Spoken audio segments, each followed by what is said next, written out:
of I expect Deion to be back at Colorado to now have me saying, where there's smoke, there's fire. Now, the tough part here is sniffing through all the BS, because how much of the interest is legitimate? I do think there's legitimate interest from Jerry Jones and there's legitimate interest from Deion Sanders. But does that mean Deion's going to get the job? And this is ultimately what Jerry's going to have to ask himself. How much is controlling the head coach priority number one to him? Because if he's about controlling the head coach, you're hiring Kellen Moore.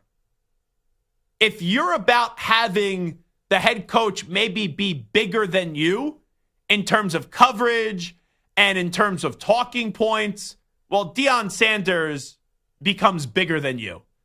Now, how the control dynamic works, finalization of the roster, that's still all up in the air. But usually after Cowboys games, we're not rushing to the Fan in Dallas. We're not rushing to ESPN to tune in to Mike McCarthy's press conference or Dak Prescott's press conference. We're tuning in to see Jerry Jones' press conference. Deion Sanders becomes head coach of the Cowboys. It will be the first time since Parcells where you are rushing to tune in to someone speak after the game that is not Jerry Jones, and it actually would be the coach in Deion Sanders. Because whether you like Deion Sanders or not is irrelevant. Deion Sanders is must-watch TV and must-watch entertainment. But it's kind of crazy from 10:41 a.m. Eastern time this morning and 4:48 p.m. Eastern time this late afternoon, how we have been bookend with two Deion Sanders reports. One from Ed Warder. Regarding Deion Sanders, I'm being told that he would almost certainly accept if Jerry Jones offers to make him the next Cowboys head coach, that those around him are encouraging him to pursue it, and that Jones is enamored with the idea. Now looking back at the Ed Warder report, if he gets offered the job, I do believe that he'll accept it. Because you would then not only get interviewed, you would be deep along in the process of offering him the job. If Deion goes through this process that long and he gets offered the job, that means he wants the job. If it's just now an exploratory phone call that they had going back to Monday night and that's it, you're not going to get offered the job just based off of that. So if it does get to the point where they offer him, I would imagine that clearly the Cowboys then want to get it done, but then Deion would want to get it done as well. It's like back to the Jim Harbaugh situation in Minnesota. When he was at Michigan, he ultimately stayed. You could spin it how you want, but the Vikings didn't offer him the job. Harbaugh went through I don't think Deion Sanders doing a 13-hour interview, but the Harbaugh interview was 13 hours. I don't know, though. You put Jerry Jones and Deion Sanders in the same room, they could talk forever. They could talk forever. So if the job is offered, that means Deion is interested. And I think if Deion is interested and then he gets offered the job, he'll take it. But how much is there legitimate interest by Deion? And in the Warder report, the biggest part where people around him are encouraging him to pursue it. In the Jane Slater report, one thing to watch following Jerry Jones' initial discussion with Deion Sanders, two people with knowledge of the situation tell me Sanders approached Colorado AD Rick George Tuesday about additional money for NIL and his staff. He was met with resistance. The University of Colorado would neither confirm or deny information. When I reached out, Deion Sanders didn't respond when reached out multiple times for comment. The biggest part about that report, once again, is that the university wouldn't deny what Jane Slater was saying. That Coach Prime wants more NIL money and then wants more money for his staff. So this is juicy. And what I say, 38%? Maybe higher than that now. And you take me higher. And maybe getting higher than that. I think Danny Kanell, who said, I'm not going to say 50-50. I'll go into the 40 range, though. 42%. Either Kellen Moore will be the next head coach of the Cowboys or Deion Sanders will be. That's kind of my line of thinking today. And when I started this show, did I anticipate that would be my line of thinking? No. I just thought that it was going to be Kellen Moore. But this is getting very, very, very interesting. Now, I want to find this before I actually say it, just to make sure that I get this person accurately quoted. So let me just see if I could do this real quickly. But anyway, I remember the gist of the conversation. I had a conversation with someone right before the start of the college football season, and they unsolicited texted me, someone that I trust. And they said, I'll make a prediction. Deion Sanders isn't back at Colorado next year. That's what someone told me before the start of this college football season. And we've talked about that on the air. We have talked about that prediction when it happened on the air. So it's not something I'm just pulling out of my ass and saying, oh, no, now I have it now. But that person thought whether Deion was successful or not this past year at Colorado, that he was going to be leaving Colorado at the end of the year.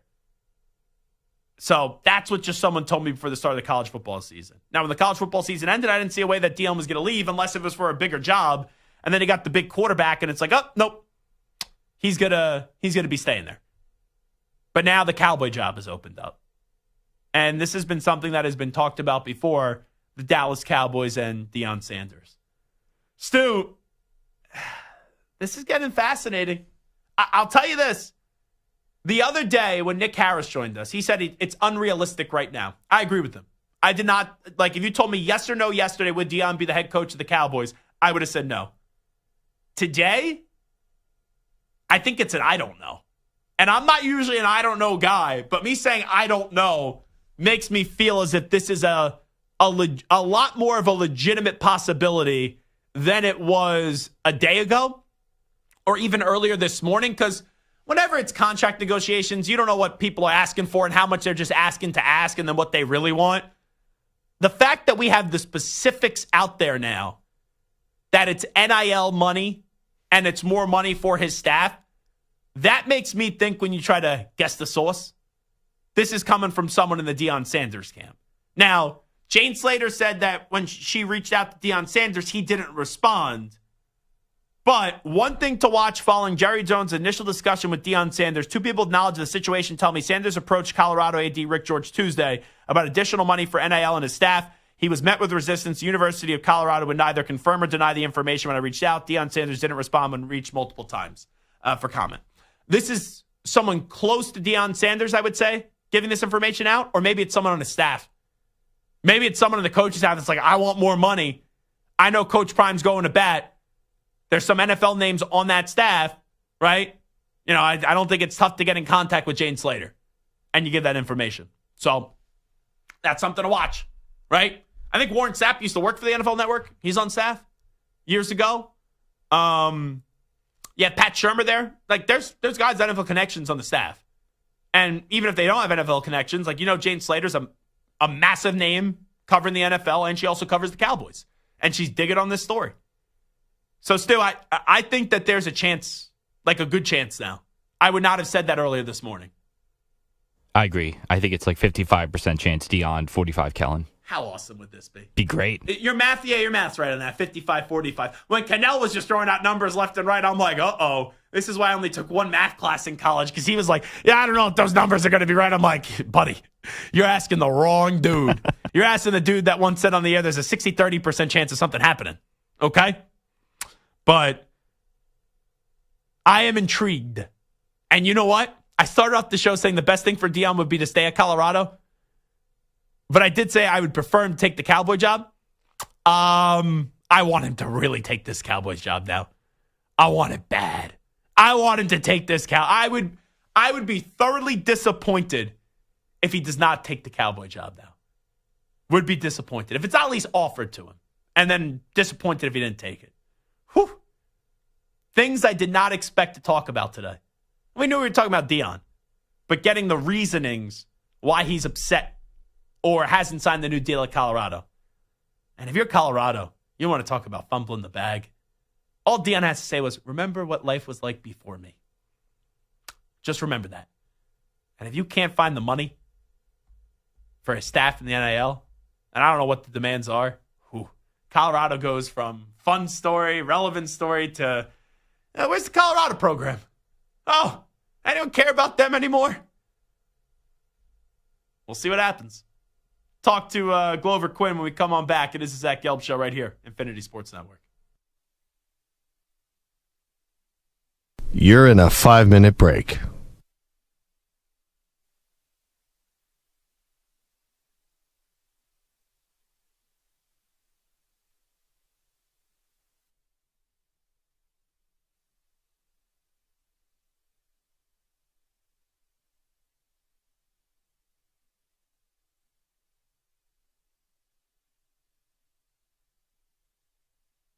Four minutes, 30 seconds remaining.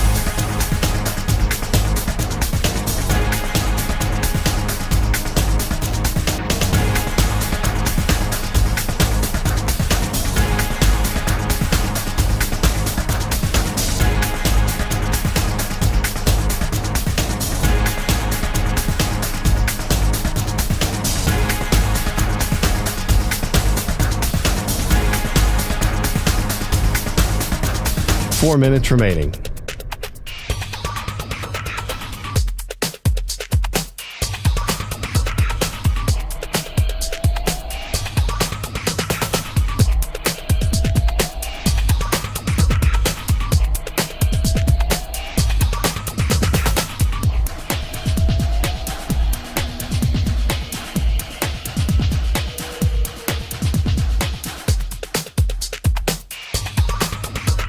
Three minutes, 30 seconds remaining.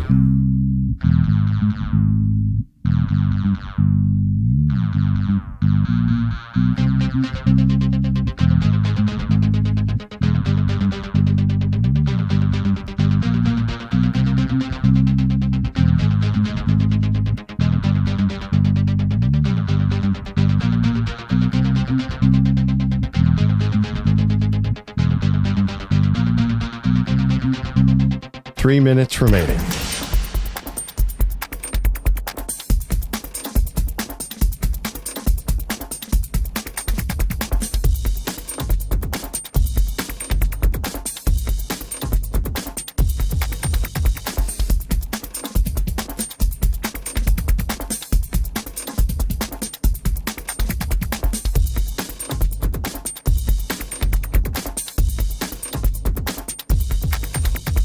Two minutes, 30 seconds remaining.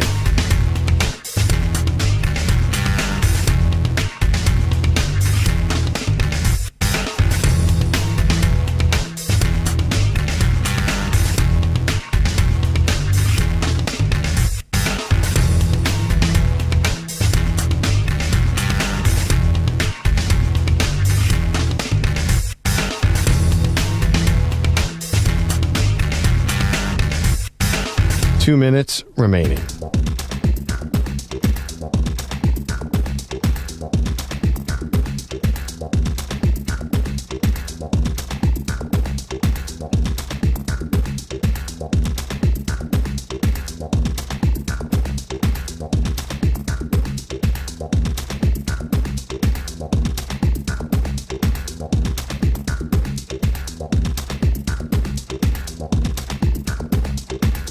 One minute, 30 seconds remaining.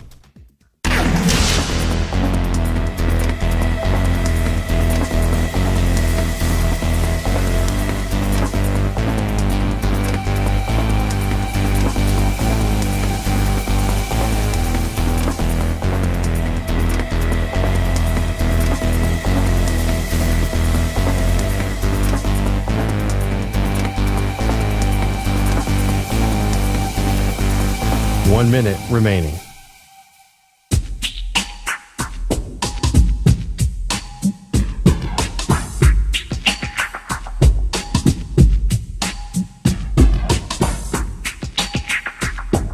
Forty-five seconds remaining.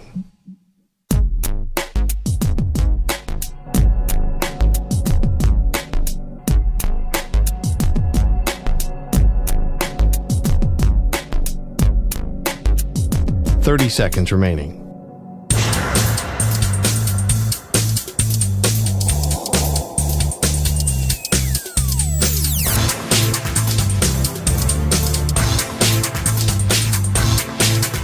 Fifteen seconds.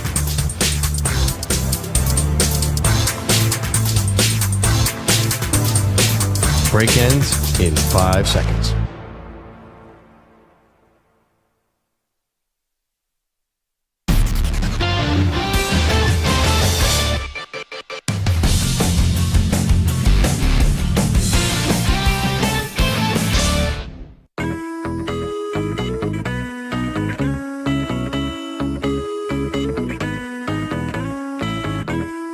listening to the Zach Gelb Show on the Infinity Sports Network. All righty, this is Zach Gelb Show on the Infinity Sports Network. This portion of the show is sponsored by Hyundai. Now you can buy a new Hyundai from the comfort of your home at Amazon. Visit HyundaiUSA.com for more details. Let's go out to the guest line. The Detroit Lions will play a playoff game this weekend. They're 60 minutes away from going back to the NFC Championship game. The road to the Super Bowl through the NFC, as long as Detroit keeps on winning, goes through them. And Glover Quin is a former Detroit Lion and the host of the podcast Believe in Lions. The Believe Network is available on all audio platforms, including YouTube and the Believe Football Fast channel. Glover Quin, appreciate the time. How you been? Man, I've been good. How you been?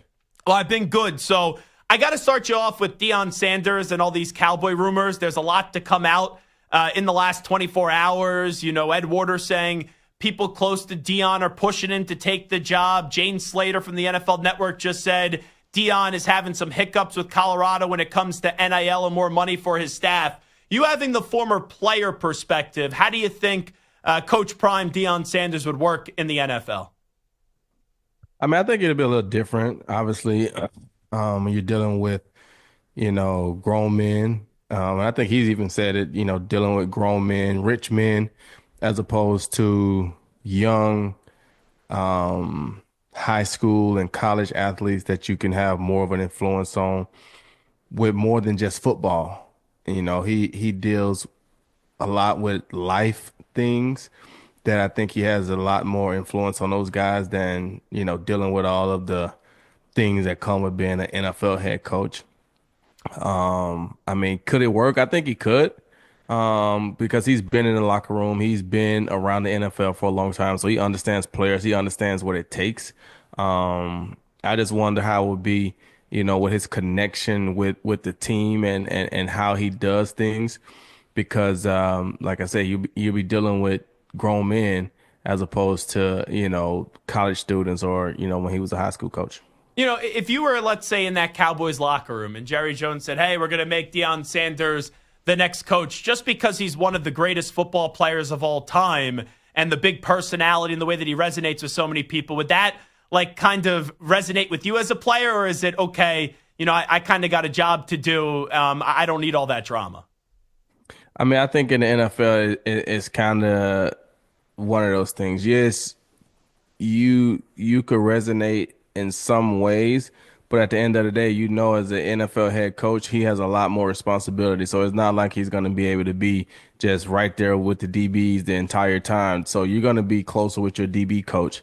And I don't think the guys in the NFL need the extra that comes with Coach Prime and his his whole staff and, the video and all that stuff, because they've already made it to the NFL. I mean, a lot of those guys in high school, Jackson State, Colorado, they benefit from the extra social media attention. They benefit from that as college kids.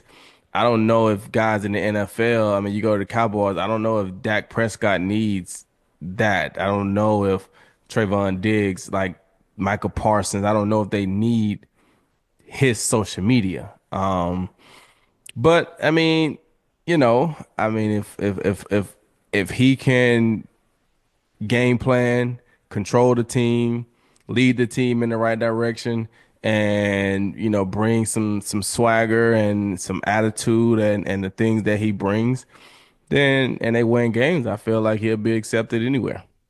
Do you feel like right now, Glover Quin, as you got 6 jobs that are still open, that the Lions, I know that they're getting ready for this game coming up on Saturday. Do you feel as if Ben Johnson and both Aaron Glenn will both be out of here at the end of the season?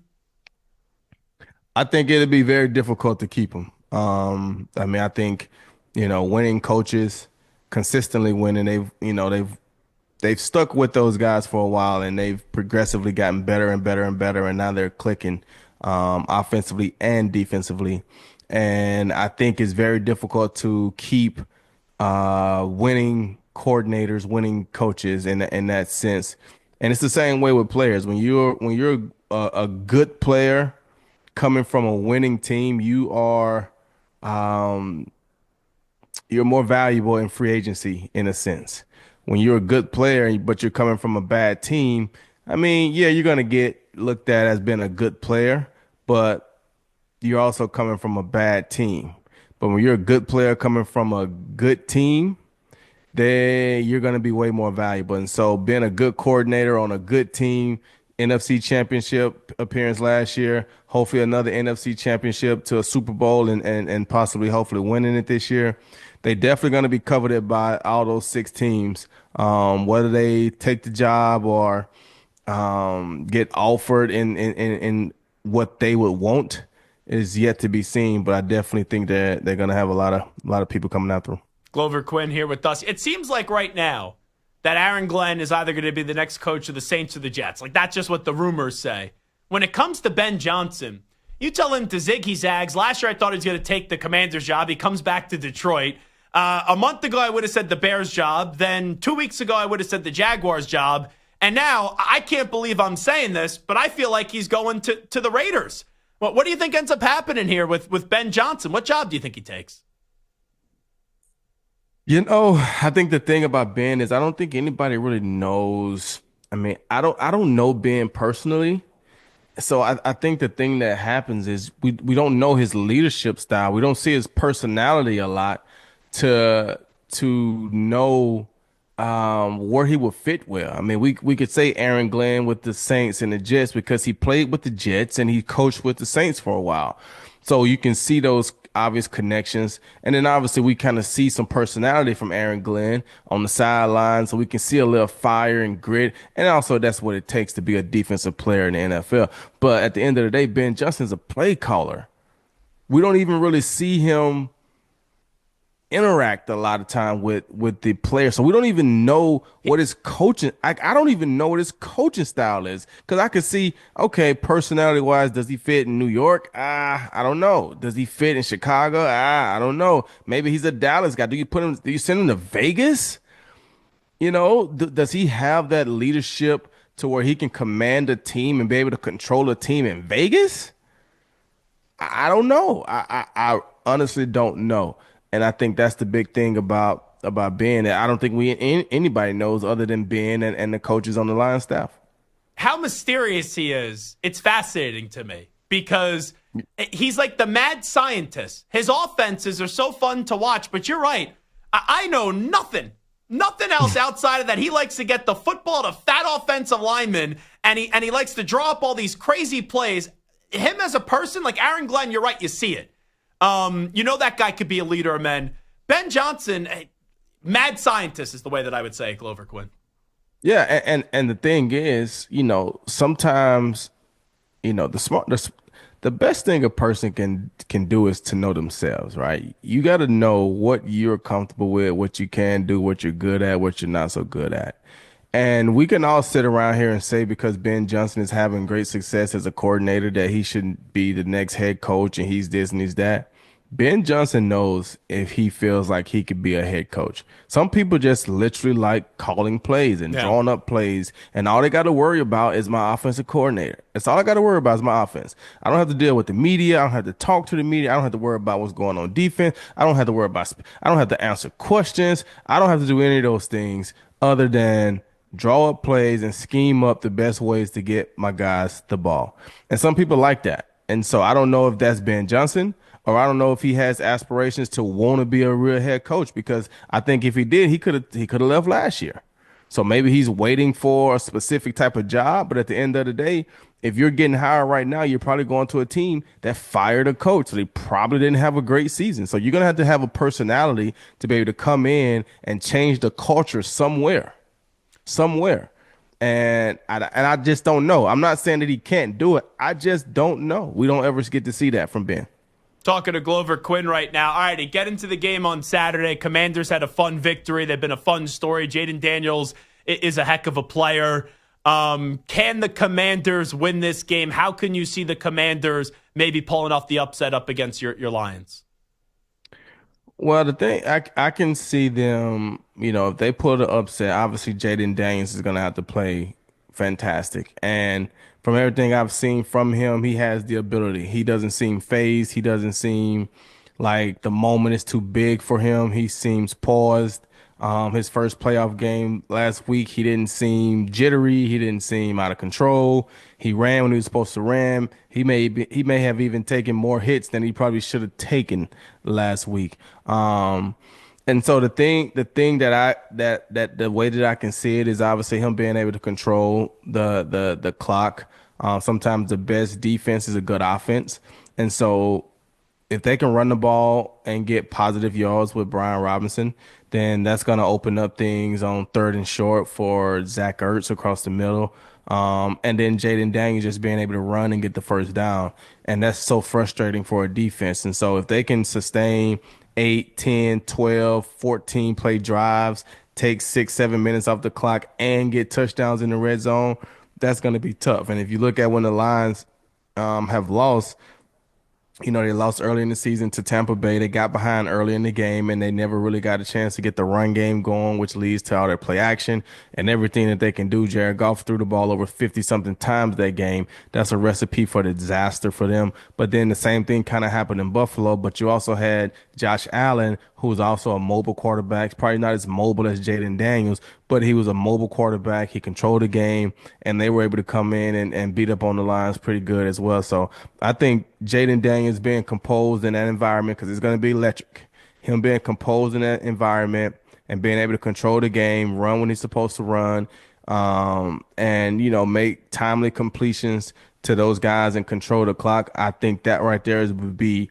how they can upset the Lions, but they're going to have to be on point because the Lions they're going to be more than likely they're going to be connecting on all cylinders at home. Wrap it up with Glover Quin. Does a great job now with the Believe Podcast Network. Believe in Lions, former Lion, and also part of the Houston Texans organization. So you look at the last 3 years with Detroit, Glover, right? They started off slow 3 years ago. They finished incredibly strong. It laid the foundation of last year, what's going to be an intriguing season. I thought the Lions last year, as good of a team that they were, they overachieved. They had an opportunity with the lead in the NFC Championship game to get to the Super Bowl. They didn't take care of business. This year, it's clear it's Super Bowl or bust. But sometimes you have an organization like the Lions, it's like, all right, just what bad luck are we going to get? And this year, every injury that happened.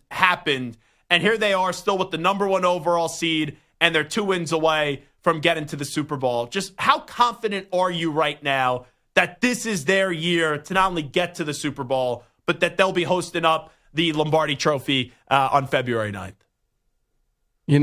I'm pretty confident in their ability. They've shown all year that they've been a top team in the NFL.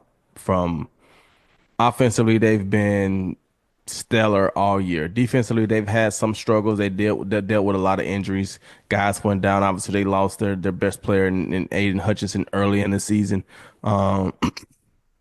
But they've battled through all those things, and those guys, those young guys, they've come in and they've learned. They've gotten good game experience.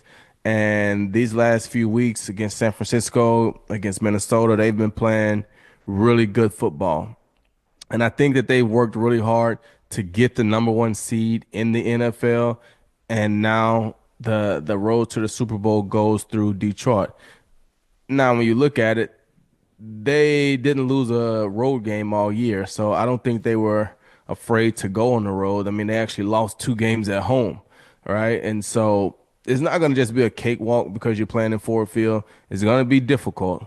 It is going to be that. But I think they got a tough road. I know it may not seem like it, but I think the Commanders matchup could be a tough matchup. And depending on what happens in that game, I think the Rams or the Eagles could be a tough matchup. And so they're going to have to earn it. And that's the only way that you would expect for it to be coming from Detroit. And I mean, if you haven't been to the Super Bowl ever in history, it's not going to be laid out on you in red carpet. You're going to have to really kick some doors down to get there. And so that's the way it's set up.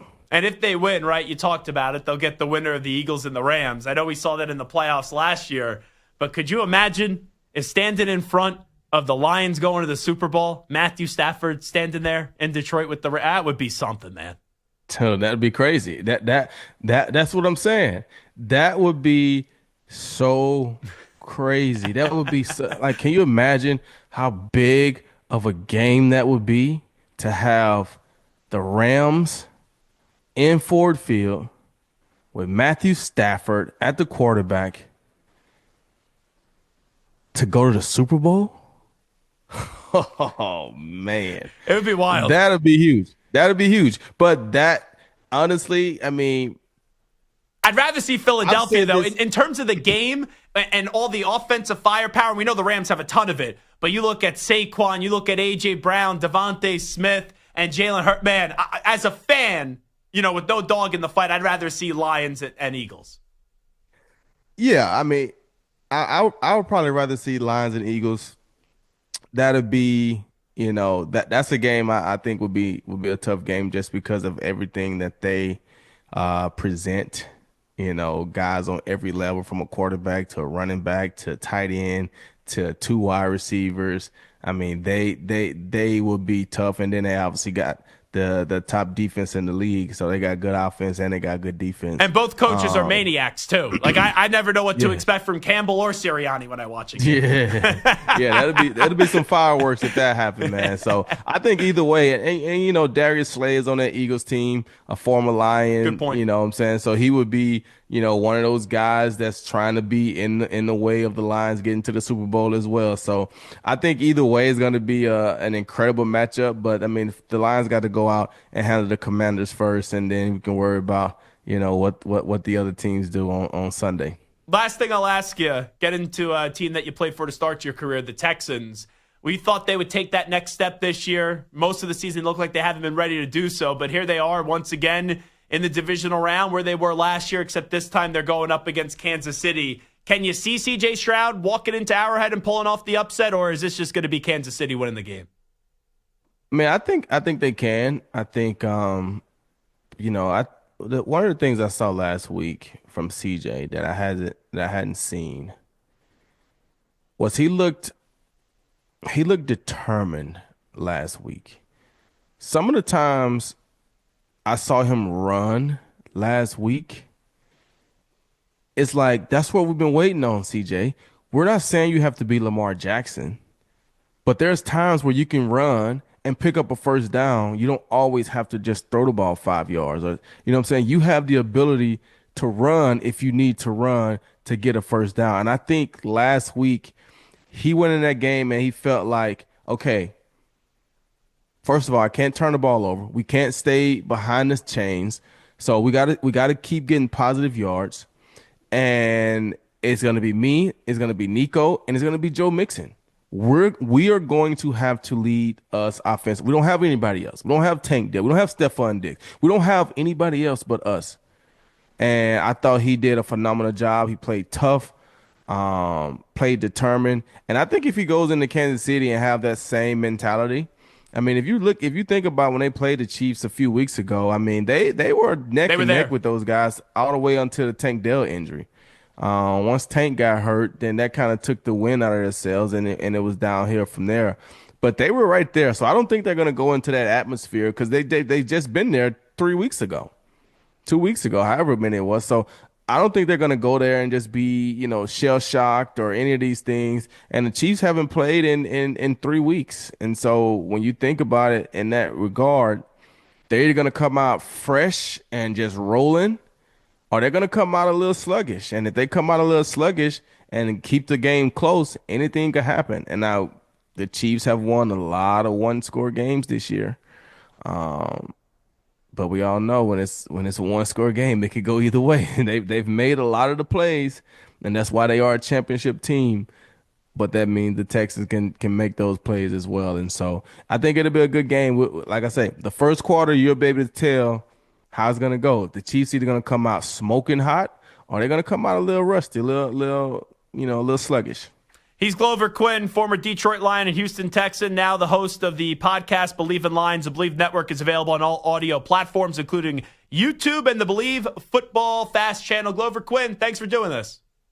Oh, man, thank you for having me. There he is, Glover Quin, joining us on the Zach Gelb Show on the Infinity Sports Network. Really good insight on Deion Sanders, the Lions, and also the Chiefs-Texan player mentality as well. Let's get an update in. Here is Zach. Infinity Sports Network Sports Flash. Well, Deion Sanders has lifted Colorado in his 2 years in Boulder. There's a possibility that Jerry Jones might have him back in Dallas for the same reason. Longtime NFL reporter Ed Werder said on X that Sanders would take the job if offered and that friends have encouraged him to go after it. The last part of the equation, Jerry Jones is enamored by the idea.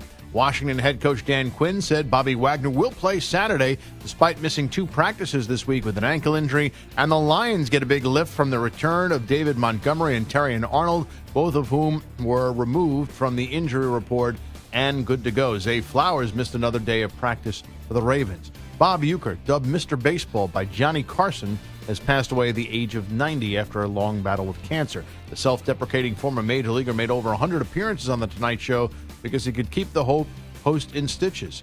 Uecker was a career 200 hitter during his 6 major league seasons, but kept the clubhouse of the Cardinals loose en route to a world championship in 1964. His broadcast career started with the Brewers in 1971 and was still in the booth as of last year. He also made, in addition to his regular appearances on The Tonight Show, he had his own sitcom, TV appearances, movie appearances, and commercials as well. I'm Rich Ecker.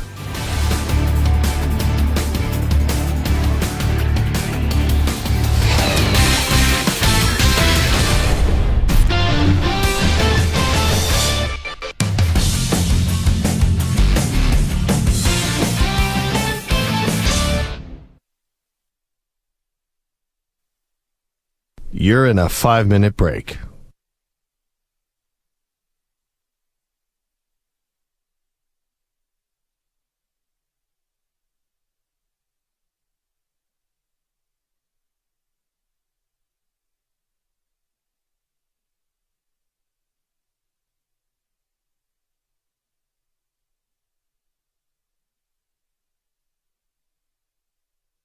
Four minutes, 30 seconds remaining.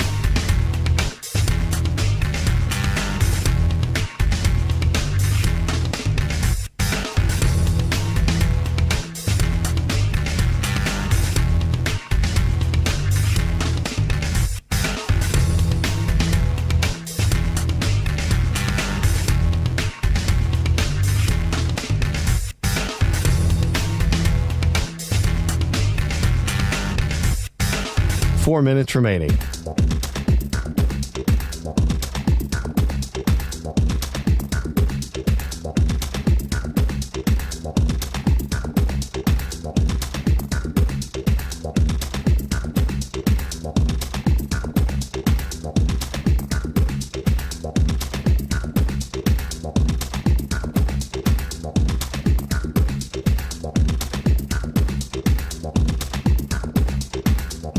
Three minutes, 30 seconds remaining.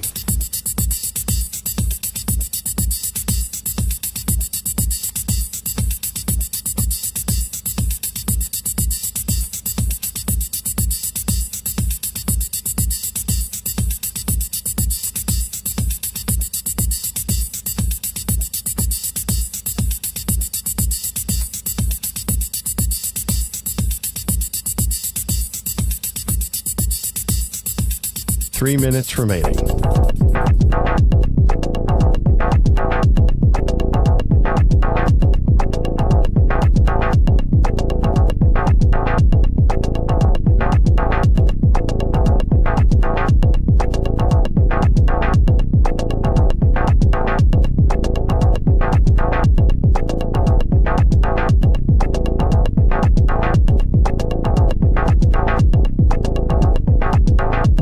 Two minutes, 30 seconds remaining.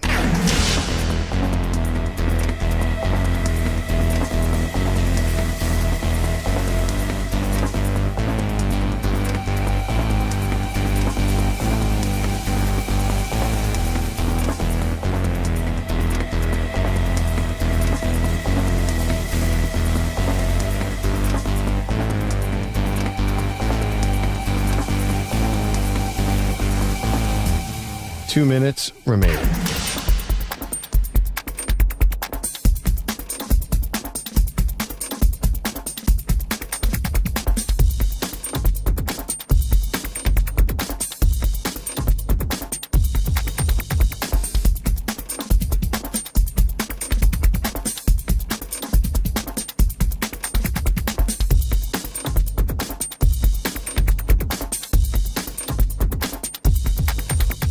1 minute, 30 seconds remaining.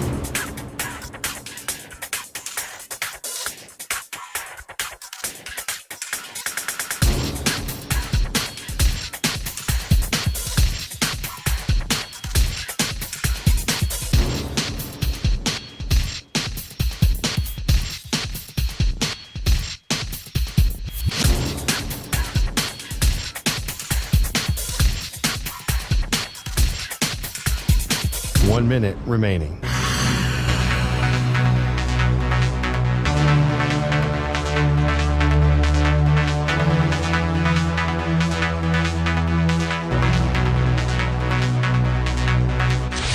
Five seconds remaining.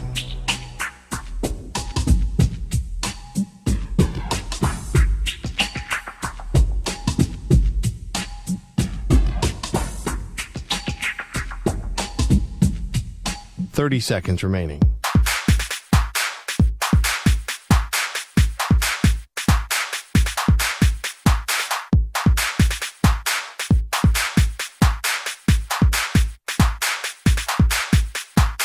Seconds.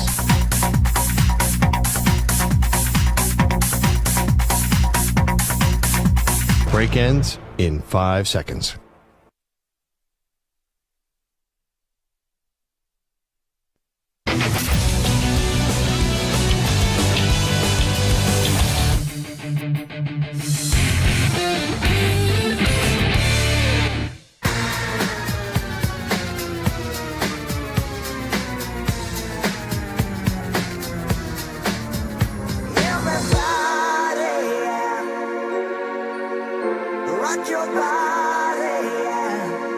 Hey, this is Howie. And this is Nick. From the Backstreet Boys. And you're listening to the Zach Gelb Show. And guess what?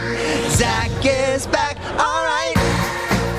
He's live. He's nationwide. This is the Zach Gelb Show. Oh, my God. We're back again. All right, Zach Gelb Show, Infinity Sports Network. Let's listen up. This is Justin Jefferson, I guess on locker cleanout day with the Minnesota Vikings, on his future with the Vikings and the future of the Minnesota Vikings. Have a new contract, 3-4 more years on that contract. So I'm locked in and is going to be here for those years. So just looking forward to what we have coming up, and looking forward to the new team that we're going to have, the new players that we're going to have on the team. So it's just crazy that it all just comes to an ending. Yeah, it was a successful season when you look at it. For most of the year, we were praising the Vikings. They've overachieved. People thought like 7-8 wins for them. They ended up winning 14 games.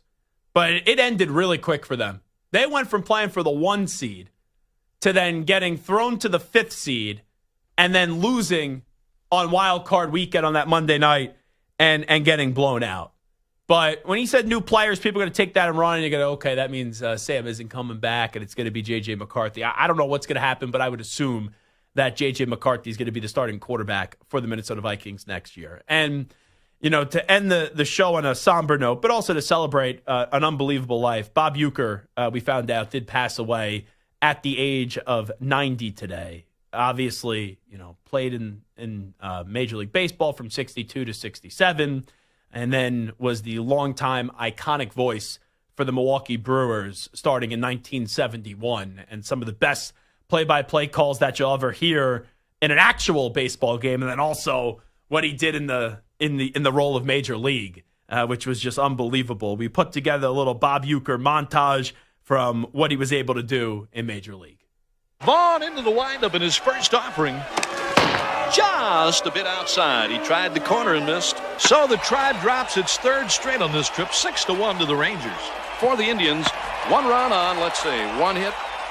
That's all. We got 1 hit. You can't say God on the air. Don't worry, nobody's listening anyway. Post-game show is brought to you by Christ, I can't find it. The hell with it. Which will bring up Haywood, who leads the league in most offensive categories, including nose hair. When this guy sneezes, he looks like a party favor.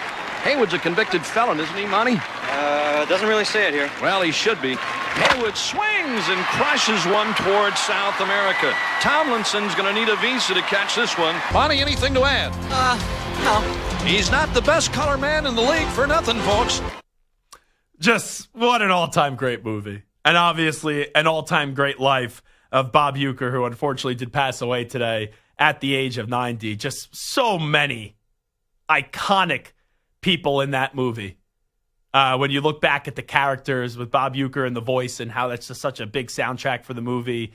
You have Roger Dorn, Willie Mays Hayes, Pedro Serrano, Jake Taylor, and you just go on and on and on and on and on and on and on. And then Rick Vaughn, too, with the whole Wild thing. But I'll tell you,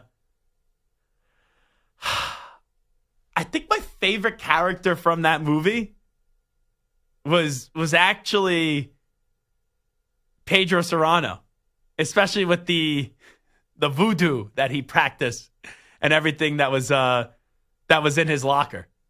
So just an unbelievable, and I mean an unbelievable movie. But it's crazy. Like, you look back at the life of Bob Uecker and look at all that guy did for Major League Baseball. You know, he played. He was an iconic voice for years with the Brewers. And the first thing you think of is his role in the movie Major League, being the play-by-play broadcaster, and just a sensational, and I mean a sensational job that he did. And what a wonderful life that he lived. And obviously rest in peace, and our condolences to everyone that knew Bob Uecker. That will do it for the Zach Gelb Show today on a Thursday on the Infinity Sports Network. What a crazy quick week this has been. I can't believe we're already at a Football Friday tomorrow, and we will get you set. Tomorrow will be mainly NFL. We'll do a little college, sprinkle a little college. But Monday we'll be live on location in Atlanta, Georgia, broadcasting from the national championship game. We'll get you set from 3 to 6 p.m. Eastern. But tomorrow, big divisional round weekend preview with the 4 games that we do have. The Lions and the Commanders. You got the Texans and the Chiefs. You got the Eagles and the Rams, a game I'll be at in South Philadelphia. And then you also got the Buffalo Bills taking on, you make me want to shout, taking on the Baltimore Ravens. That will do it for the Zach Gelb Show on this Thursday. You can always give us a follow on the good old cesspool of Twitter. Also on Instagram, I'm always straight flexing at Zach Gelb, ZACHGELB. And I believe starting tomorrow, if you consume the show listening via Sirius, channel 375. 375 Infinity Sports Network. I believe starting today at midnight, you could catch us on 375. So still be here. All of our affiliates, YouTube, free Odyssey app, and then starting tomorrow, I believe, Sirius XM, channel 375. We out. Bye-bye. Have a good night, everybody. Peace.